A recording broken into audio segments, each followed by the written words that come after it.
It's all good. So we're gonna go over Kyrie Irving first. Dropped 22 points in his first game back. Um, I mean, vaccination status aside, man, I thought I thought he looked great. And truth be told, just if you were to tell me on paper Kyrie Irving gets to only play half of the games during the season, whether they're home or away games, I'd be like, that's a dangerous combination. Because Kyrie has like historically not the greatest track record in regards to durability. I'm like not a Kyrie hater, so you're not gonna find any Kyrie slander out of me. I'm from New York, so to me, like Kyrie Irving, I don't know. I'm not gonna say he's better than Steph, but to me, like I identify more with Kyrie if that makes sense, because Kyrie's kind of seen as like this divisive guy who thinks his own way and does things his own way, and he's better at dribbling than shooting. So like, I think a lot of people from the East Coast and a lot of people like myself who are independent thinkers, we'll put it that way, tend to gravitate more towards a Kyrie than we would a Steph. I think everybody appreciates Steph greatness, but there's this like underdog quality or misunderstood quality about Kyrie that I think is really prevalent amongst a lot of people my age and also amongst a lot of younger people that I feel gets kind of like overblown and lost in the media. Maybe it's um, a symptom of the fact that it seems like mainstream media doesn't really mess with Kyrie that much. But I personally was extremely excited to see him come back. I'm glad to see that he's playing well. They got the win over Portland last night too. Absolutely blew him out in the third. I mean, Portland doesn't have Damian Lillard, and I don't think CJ McCollum was playing either. Truth be told, I'm not even sure if Anthony Simmons was playing. So, like, I mean, their roster is basically as depleted as it can come, but it's still comforting to know that, like, the team does seem to play better with Kyrie, considering how much they've given up, like, throughout their entire roster. I think that that's another thing that's, like, Anthony totally Simons was the leading scorer in that game for Portland. there. Just FYI.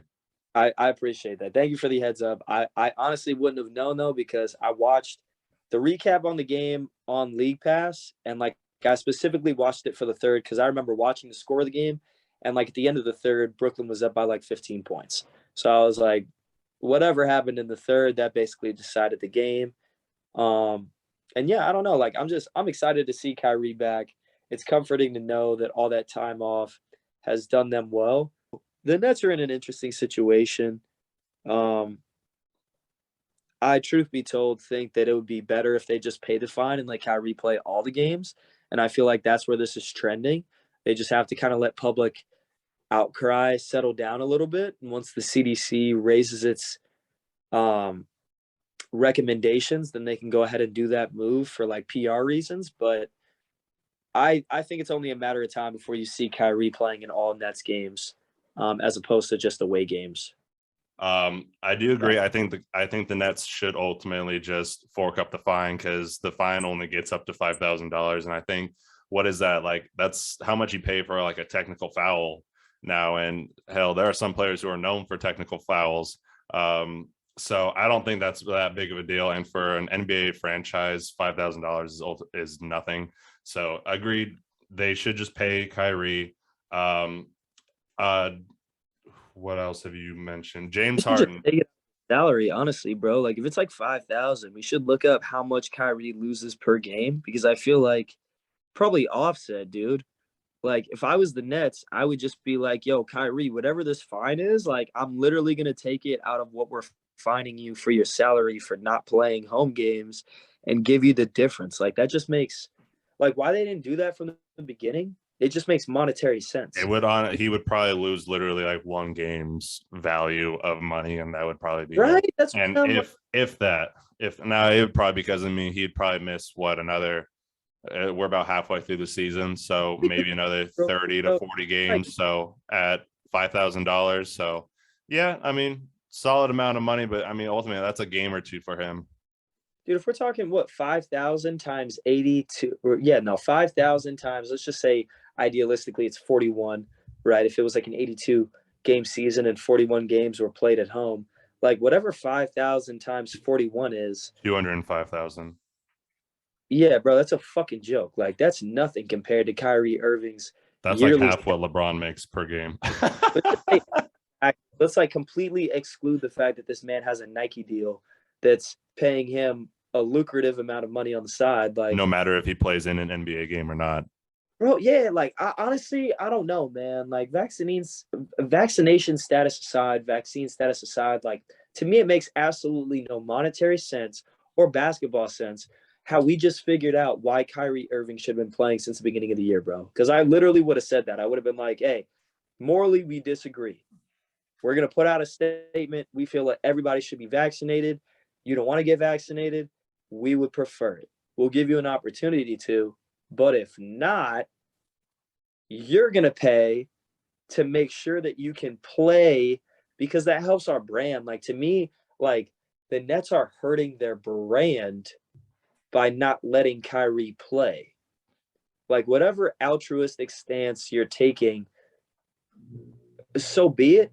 But at the end of the day, people are Nets fans because of Kyrie Irving. Like you're not going to get more Nets fans from not letting Kyrie play than you would having him play.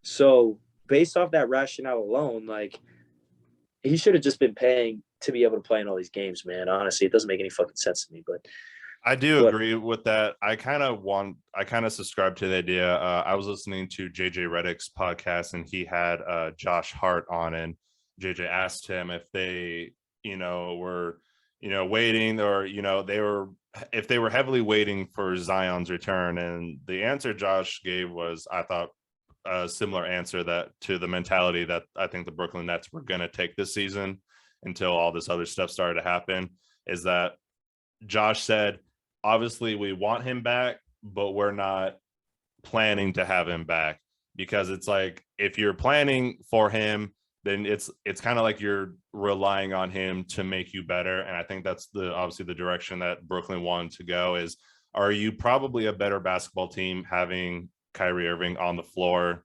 even 41 games out of 82, rather than just 0 games? 100%.